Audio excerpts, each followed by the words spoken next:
Hello everyone, welcome back to the channel. So आज की class एक छोटी सी क्लास होगी। डेप्रिसिएशन का पार्ट नंबर 5 होगा और आज हम WDV written down value method सीख रहे होंगे। छोटी सी क्लास होगी लेकिन बहुत इंपॉर्टेंट है, क्योंकि यार आज तुम सीखोगे कि बेसिकली डब्ल्यूडीवी लगता कैसे है।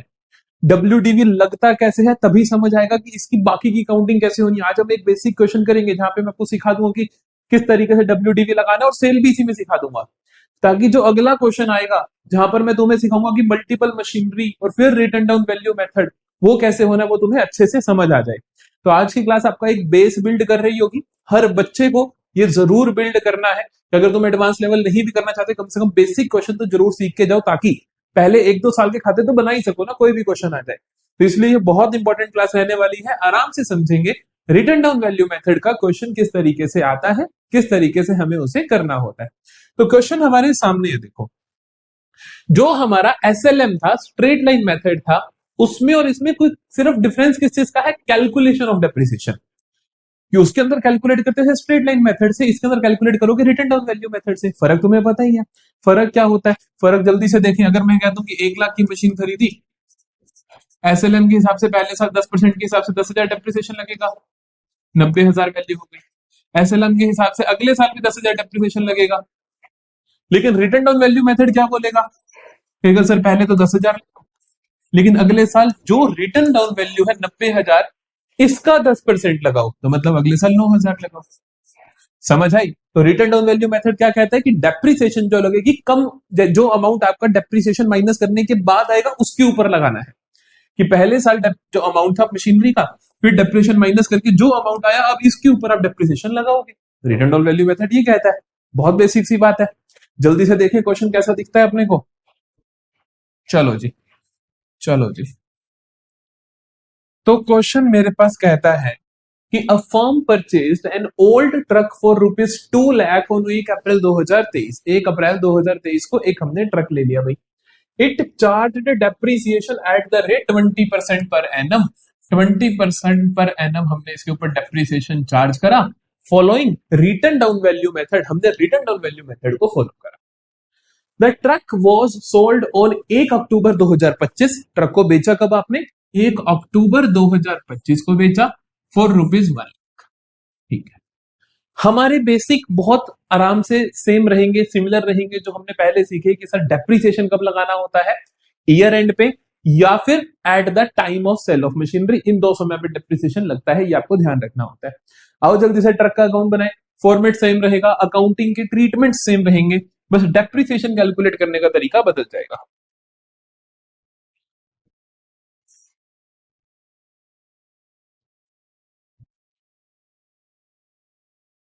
ट्रक अकाउंट बनाते हैं।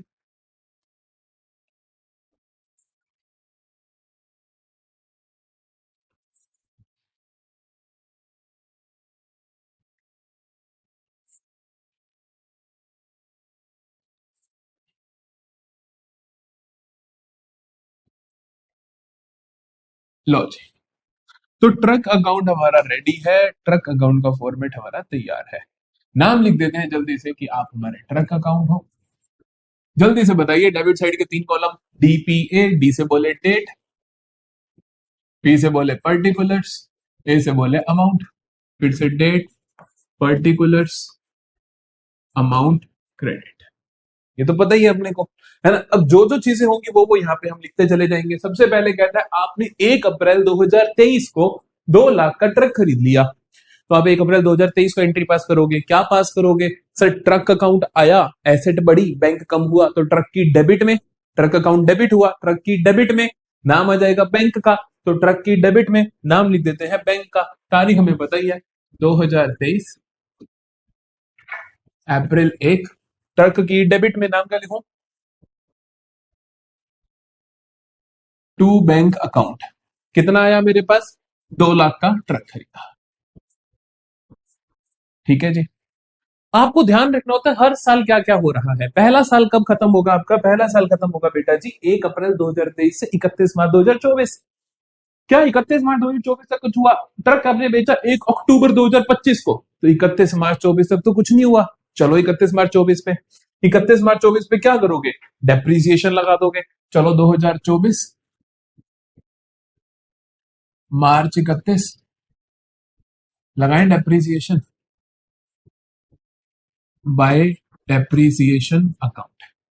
डेप्रीसिएशन कितना लगेगा, कितना लगेगा, 20% पर एनम बोला रिटर्न डाउन वैल्यू पे, तो अभी तक तो पहली वैल्यू तो यही है, तो इसी पे लगेगा। 2 लाख का 20% कितना होता है, 40,000 लगेगा।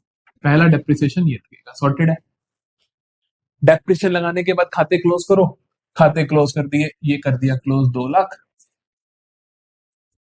और ये कर दिया क्लोज 2 लाख का। ठीक है जी।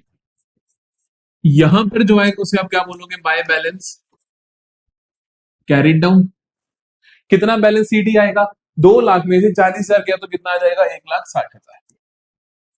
जो बैलेंस सीडी होता है वो क्या बन जाता है मेरा अगले साल का, पीडी बन जाता है। तो आप 2024 अप्रैल 1 को लिखोगे, टू बैलेंस ब्रॉट डाउन। कितना लिखोगे बैलेंस ब्रॉट डाउन, आप लिखोगे 1,60,000। सॉर्टेड है कहानी, जल्दी बताइए। हमने ये बैलेंस जो सीडी था उसको हमने बीडी कर दिया। अच्छा अब क्या होगा देखो, अब अगला साल 1 अप्रैल 2024 वाला साल कब एंड होगा, 31 मार्च 2025 को। क्या तब तक कुछ हुआ, नहीं हुआ, क्योंकि 1 अक्टूबर 2025 उससे अगले साल में जाएगा। ये साल आपको खत्म होगा 31 अक्टूबर 2025 को, 31 अक्टूबर 2025 तक तो कुछ नहीं हुआ। तो ये तो क्योंकि 1 अक्टूबर 2025 तो उससे अगले साल में जाएगा। इस साल भी कुछ नहीं हुआ, इस साल भी कुछ नहीं हुआ, तो क्या करोगे, ईयर एंड पे भाग जाओगे। ईयर एंड पे भाग कर जाके क्या करोगे, ईयर एंड पे आ जाओगे 2025 मार्च 31, क्या लिखोगे, ईयर एंड पे क्या लगता है, डेप्रीसिएशन लगता है। डेप्रीसिएशन, डेप्रीसिएशन कितना लगेगा, 20% लगेगा। किस पे लगेगा, रिटर्न डाउन वैल्यू पे लगेगा। ये मशीन जो 2 लाख की थी उसकी 1 साल बाद वैल्यू क्या आ गई, 1,60, तो अब जो 20% लगेगा वो किसका लगेगा, 1,60,000 पे लगेगा। तो 20% किसका लगेगा बेटा जी, 1,60,000 का। नहीं समझे, यही अगर स्ट्रेट लाइन मेथड होता तो यहाँ पे डेप्रिसिएशन क्या लगाते तुम, वही 40,000 वो ओरिजिनल कॉस्ट पे लगता है हर बार, वो 20% हर बार 20% इस ओरिजिनल कॉस्ट का लगता। लेकिन जब रिटर्न डाउन का केस है तब क्या होगा, जो डेप्रिसिएशन लगेगा वो रिटर्न डाउन वैल्यू पे लगेगा, डेप्रिसिएशन माइनस करने के बाद जो आपकी मशीन की वैल्यू पड़ी होगी। समझ गए मेरी बात। तो 20% ऑफ 1,60,000 आ जाएगा तुम्हारे पास 32,000। साल खत्म हुआ, साल खत्म करोगे जल्दी से तो आप बैलेंस करोगे 1,60,000, 1,60,000। ठीक है जी। इसी तारीख में क्या लिख दोगे आप, बैलेंस कैरी डाउन। तो by balance carry down 160 minus 32 कितना होता है, 1,28,000। 1,28,000 क्योंकि 1,60 में से 30 गया तो 1,30 और 2,000 और गए तो 1,28,000। ये क्लोजिंग बैलेंस अगले साल का ओपनिंग बैलेंस बन जाएगा। तो 2025 अप्रैल 1 को टू बैलेंस ब्रॉट डाउन कितना आएगा, 1,28,000। एज इट इज 1,28,000 आ जाएगा। क्लियर है बेटा जी। अच्छा जी, अब क्या करेंगे, 1,28,000 आ गया। अब क्या करोगे आप, अब इस साल आप मशीन बेच रहे हो। देखो 1 अप्रैल 2025 के बाद ईयर एंड होने से पहले 1 अक्टूबर को मशीनरी बिक रही है। जब भी मशीनरी बिकती है 3 चीजें आती हैं, कौन कौन सी, एक डेप्रीसिएशन, एक बैंक और एक गेन या लॉस। क्या क्या चीजें आती है, डेप्रीसिएशन, बैंक या गेन लॉस। पहला काम इस पे डेप्रिसिएशन प्रोवाइड करो at the time of sale. जिस तारीख को तुमने बेचा तब तक का डेप्रिसिएशन आप प्रोवाइड करोगे, तब तक का डेप्रिसिएशन प्रोवाइड करोगे। तो डेप्रिसिएशन तो आप क्रेडिट साइड में प्रोवाइड करते हो। हम लिखते हैं 2025 अक्टूबर 1 bye depreciation account. Correct, depreciate करें, किसको डेप्रिशिएट करोगे, मशीन को करोगे, ट्रक को करोगे, सॉरी 20% का डेप्रिसिएशन है, 20% लगाओगे। लेकिन समय का ध्यान रखोगे क्योंकि टाइम सिर्फ 1 अक्टूबर आया है। 20% लगेगा। देखो कि कभी भी आपको कोई भी डेप्रिसिएशन लगानी हो 3 चीजें चाहिए होती हैं। आपको चाहिए होता है कितने अमाउंट पे, कितने परसेंट, कितने समय के लिए। मैंने कहा पहले तो मेरे को देखना है कि कितने परसेंट, तो 20% है, कोई दिक्कत नहीं। कितने अमाउंट पे, रिटर्न डाउन वैल्यू मेथड है तो कितने अमाउंट पे लगेगा, जो रिटर्न डाउन वैल्यू है। रिटर्न डाउन वैल्यू कितनी है तुम्हारे पास, 1,28,000। तो डेप्रिसिएशन लगेगा किस अमाउंट पे, 1,28,000 पे लगेगा। दो चीजें क्लियर हुई। तीसरी चीज क्या है, कितने टाइम पीरियड के लिए। टाइम पीरियड कितना चाहिए मुझे यहाँ पर, 1 अप्रैल से 1 अक्टूबर, अप्रैल मई जून जुलाई अगस्त सितंबर, 6 महीने का चाहिए। तो डेप्रिसिएशन लगेगा 1,28,000 का, 1,28,000 का 20% for the period of 6 months. नहीं समझ आई तो बताइए 1,28,000 क्यों आया? क्योंकि रिटर्न डाउन वैल्यू मेथड है। रिटर्न डाउन वैल्यू मेथड होता है तो आप ध्यान रखते हो कि जो वैल्यू राइट डाउन कर चुके हो, जो वैल्यू कम हो रखी है, जो यहां पर वैल्यू है उस पे लगेगा।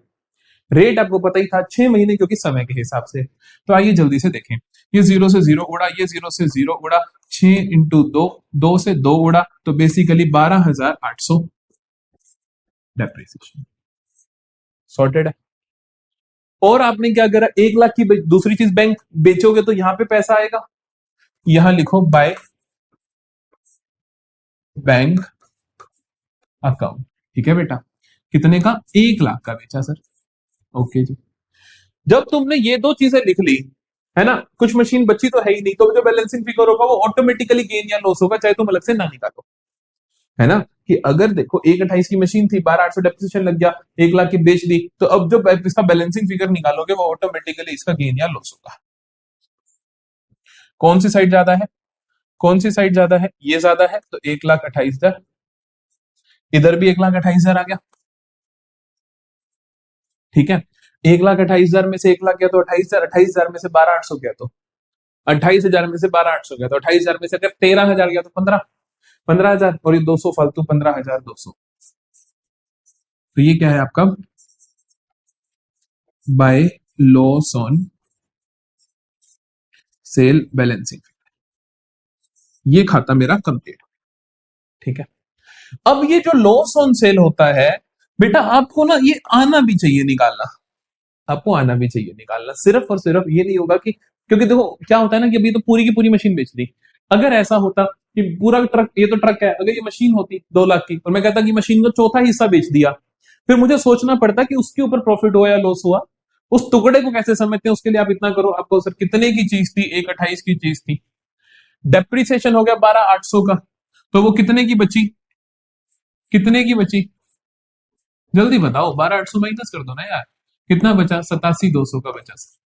87,200 का बचा क्या? कितने का बचा? 87,200 का बच गया। 1 लाख की नहीं थी ना, 1,28,000 की थी। हाँ वही तो मैं सोचूं क्या कर दिया। मशीन कितने की थी? 1,28,000 की थी, बेची 1 लाख की है, तो कितना डेप्रिसिएशन लग गया? 12,800 का डेप्रिसिएशन लग गया। तो मेरे पास कितना बचा? 1,15,200। तो बेसिकली मशीन की कीमत कितनी है आज? 1,15,200। बेच कितने में दी? 1 लाख में बेच दी। ये हो गई इसकी मशीन की, ये हो गई मशीन की बुक वैल्यू। बेची कितने की बेटा जी? सेल वैल्यू कितनी है? 1 लाख। अरे है 1,15 की, बेची 1 लाख की, तो फायदा हुआ नुकसान हुआ? नुकसान हुआ। कितना नुकसान हुआ? लॉस हुआ। कितना लॉस हुआ? 15,200 रुपए। नहीं समझ आई? तो ये 15,200 आप ऐसे भी लिख सकते थे, तो मतलब एज अ बैलेंसिंग फिगर भी निकाल सकते हो, एज अ वर्किंग नोट भी निकाल सकते हो, कोई प्रॉब्लम नहीं है। दोनों चीजें सेम ही हो रही है, और यही लॉजिक आपकी क्लैरिटी आएगी जब आप सेम सवाल को यहां भी करोगे और वर्किंग भी बनाओगे, तो ये लॉजिक क्लैरिटी अपने आप आपके दिमाग में आ जाएगी। समझ आई मेरी बात? तो ये था हमारा डब्ल्यूडीवी का एक केस, जिसके अंदर हमने डेप्रिसिएशन भी लगाया, इसके अंदर हमने लॉस गेन भी निकाला, बेची भी सही मशीन, और हमने 3 साल के खाते भी बना दिए। समझ आया पूरा केस? बताइए कोई प्रॉब्लम है तो। ठीक है जी, तो आज की क्लास हम यहीं पे खत्म करते हैं। आई होप आपको अच्छे से क्लैरिटी आ गई होगी। अगली क्लास में हम करेंगे written down value method, multiple machinery with sale. तो मजा आएगा कि पहले मशीन होगी, फिर मशीन आ गई, फिर बेच दी, फिर एक और नई खरीद दी। उस सारे केस के अंदर उस पूरी खिचड़ी को कैसे पकाएंगे, लेकिन उसके लिए बेसिक क्लैरिटी आनी बहुत जरूरी है, ये समझ आनी बहुत जरूरी है। तो मिलेंगे नेक्स्ट लेक्चर में। अगर कोई भी प्रॉब्लम है तो कमेंट सेक्शन में पूछ सकते हो। टेलीग्राम ग्रुप ज्वाइन कर लो, सारे के सारे आपको नोट्स वहां पर हम फ्री ऑफ कॉस्ट प्रोवाइड करते हैं।